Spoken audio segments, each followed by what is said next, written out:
сөздер. Мен келес аудандық республикалық номер 30 республикалық сатыдағы жалпы орта білім беретін мектебінің 6 сынып оқушысы Қайрат Естәбек. Мен проект жобасы аясында Таза қаласында басталатын бағыт бойынша табиғатты қорғау, болашақты ойлау тақырыбында жасалған жұмысымен танысуға рұқсат етілді. Мен келес ауданының республикалық ауылында тұрамын. Біздің ауылдың табиғаты өте керемет.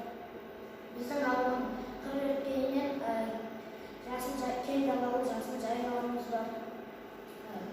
Біздің ауылдың күншесі өткенінен келес өзенінің сағына барып өтеді. Біздің ауылдың табиғаты керемет. Өкінішке орай қазіргі таңда ауыл маңына, өзен жағалауларына және көшелерге қоқыстар мен зиянды қалдықтар үйіліп жатыр. Бұл мәселе қазіргі таңда өте өзекті экологиялық мәселе.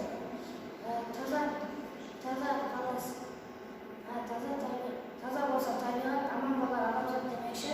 Табиғатымыз таза ұстасақ, оған қамқор болсақ, адамзат та аман болар анық. Ал егер табиғатымыз таза ұстамай, оны күл қоқыспен толтырсақ, онда өзіміз де аман болмаймыз. Мысалы, басқа дамып кеткен шетелдерде, мысалы Германияда тазалық мәселесі түбегейлі шешілген. Ол жақта тазалыққа таңнан кешке дейін тазалық комиссарлары бақылап тексеріп жүреді. Сингапур және Малайзия елдерінде мысалы машинаңыздың дөңгелегі кір болса $500 көлемінде айыппұл төлейсіз. Ал темекінің түтінін жерге тастасаңыз, онда $200 көлемінде айыппұл төлейсіз. Мектебімізде еліміздің табиғатын таза сақтауға баулитын таза табиғатты аялайық атты акциялар жүріп жатыр.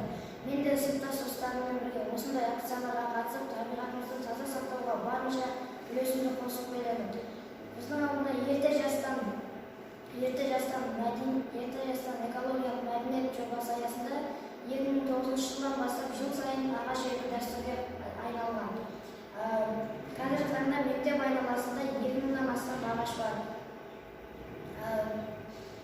Таза табиғат акциясы аясында біз достарымызбен бірге табиғатты, өзіміздің мектебімізді, табиғатымызды таза сақтауға барынша үлесімізді қосып жүрміз.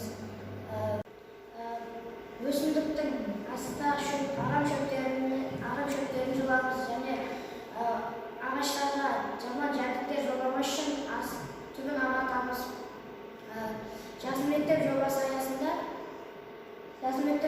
аясында таза ауа, таза мектеп, таза сынып атты еріктілер клубы құрылды. Бұл клуб мүшелері өзі тұратын сыныпты мектебін таза сақтауға барынша үлесін қосып жүреміз. Бір сыныпта 25-30 оқушы болғандықтан таза ауаның мөлшері түсіп кететіндіктен мектептің ішінде, сыныптың ішінде дәліздерде гүлдерді өсіп баптаудың маңызы зор.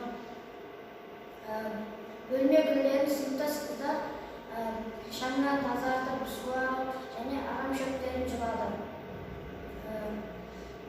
Біз мектептен бос уақыт кезімізде мектеп жылыжайында жұмыс жасаймыз. Бұл жерде өсімдікті өсірудің қыр-сырын үйренеміз. Сонымен қатар біз көше тұрғындарына да тазалық сақтау үшін оларға нұсқаулықтар бердік. Кейбір көше тұрғындарына осы нұсқаулығымыз ой салып, олар жиі сенбілікке шығып тұратын болды. Сондай-ақ біз достарымызбен бірге өзіміздің көшемізде шашылып жатқан қоқыстарды жинадық. Біз осылайша осындай істерімізбен өзімізден кейін өсіп келе жатқан ұрпаққа үлгі көрсетеміз. Мен достарыма табиғатты таза сақтаудың маңызы қандай деген сауалнама жүргіздім. Сыныптастарымның 75% табиғатты таза сақтаудың маңызын түсінгенімен, қалған 25% табиғатты таза сақтаудың маңызын толық біле бермейді.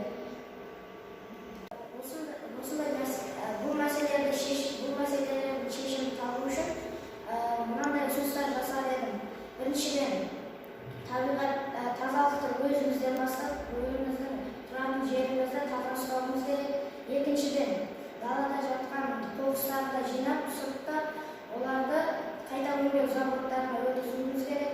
Үшіншіден, сенбіліктерді және акцияларды көптеп ұйымдастыруымыз керек. Мен осылай айта келе, алдағы уақыттарда осы мәселенің шешімін табу үшін менің ауылымның тұрғындарына,